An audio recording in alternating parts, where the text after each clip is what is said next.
Bienvenue dans une capsule questions-réponses où je prends le temps de répondre à vos questions posées dans les différentes vidéos de cette chaîne. Et pour les habitués qui ont des yeux assez aiguisés, vous voyez peut-être quelque chose de différent. J'en dirai pas trop long, mais voyez-le comme un indice de quelque chose de différent qui s'en vient dans les prochaines semaines. Donc, je vais probablement vous demander votre aide et faire un appel à vous. Donc, mentez pas ça dans les prochaines semaines et n'oubliez pas de vous abonner. J'ai retrouvé des pneus Michelin Pro Race qui ont plus ou moins 15 ans et plus ou moins 500 km. Puis-je les utiliser ou il est préférable de les changer? Bon, évidemment, la bonne réponse est toujours ça dépend, mais ça dépend surtout en fond de l'entreposage. Donc, si le pneu depuis toutes ces années a été entreposé dans un endroit qui serait relativement humide et frais, qui serait pas dans un endroit justement où il va y avoir des grosses variations de température, où il va y avoir vraiment quelque chose de très très très sec qui ferait que justement tout le caoutchouc perdrait de ses capacités, donc ça sécherait avec le temps. Mais dans ce cas-là, oui, normalement, il n'y aura pas de problème à utiliser ce pneu-là, même s'il va vraiment avoir quand même une bonne âge. Mais c'est vraiment de l'observer, voir surtout si le caoutchouc commence pas à craqueler, n'a pas commencé à sécher. Surtout que, par expérience, historiquement, les pneus, dans le fond, Michelin Pro Race, c'est des pneus qui ont tendance très facilement à s'assécher, ou c'est quelque chose qui faisait souvent, j'en ai vu beaucoup de ces pneus-là, être obligé de les remplacer, pas par usure, mais par assèchement trop prononcé. Parce que là, oui, au niveau non seulement évidemment de la performance, parce que comme le caoutchouc devient beaucoup plus rigide, on perd beaucoup en performance, on perd évidemment beaucoup aussi en adhérence, mais aussi au niveau de la résistance, au niveau des crevaisons, c'est beaucoup amoindri.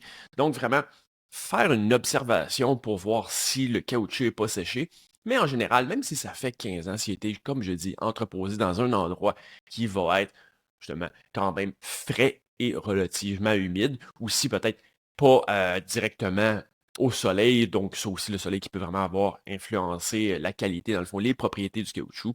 Ben, si c'était dans ces conditions-là qui ont été entreposées, en général, il n'y a pas de problème.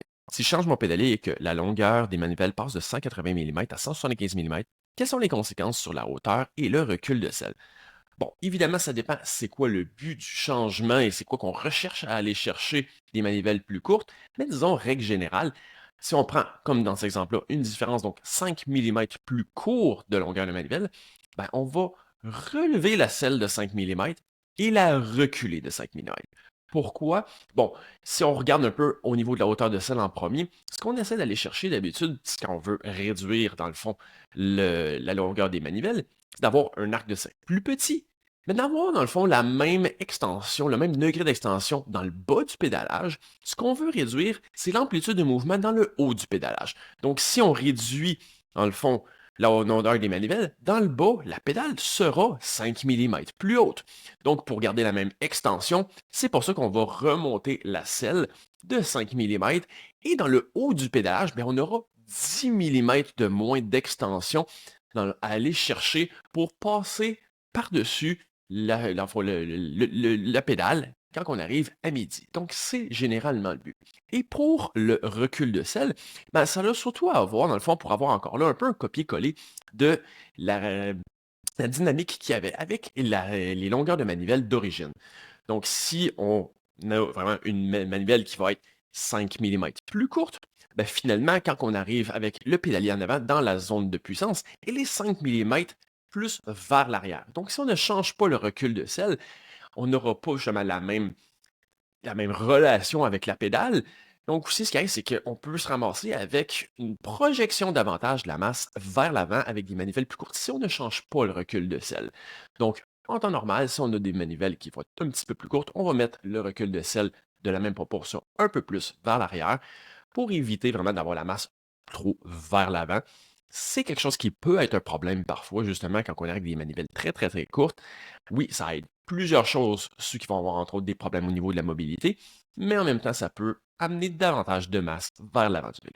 Je serais curieux de connaître ton avis sur les fameuses cages Ceramic Speed, mais la version aéro. Donc oui, dans un sens, les cages Ceramic Speed avec des formes plus profilées vont probablement être mieux d'un point de vue oui, aérodynamique parce que, bon, j'en ai déjà parlé, souvent je dis, même le gain, disons, d'une cage Ceramic Speed traditionnelle, quand on parle de fraction de watts au niveau de la friction, peut parfois être complètement annulé étant donné que la cage est définitivement plus grosse, donc potentiellement avoir un coefficient de traînée aérodynamique plus élevé. Par contre, si on y va avec les plus aérodynamiques, ben oui, là, c'est quelque chose justement, on peut gagner ce petit gain-là en friction sans le perdre au niveau de l'aérodynamisme.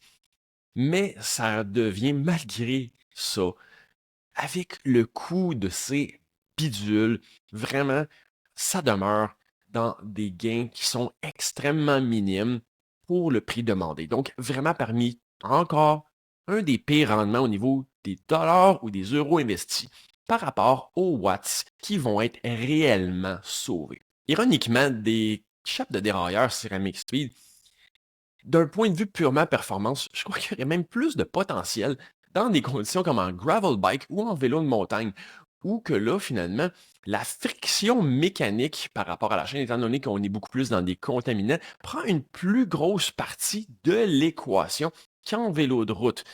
Mais évidemment, il ne faut pas se leurrer non plus que le coût relié à ces chapes par rapport à l'utilisation en vélo de montagne où, disons, on peut beaucoup plus facilement les accrocher, ben, avec le coût qui vient avec ces produits-là, évidemment, c'est probablement quelque chose qui fait qu'on veut l'éviter pour ces disciplines-là aussi.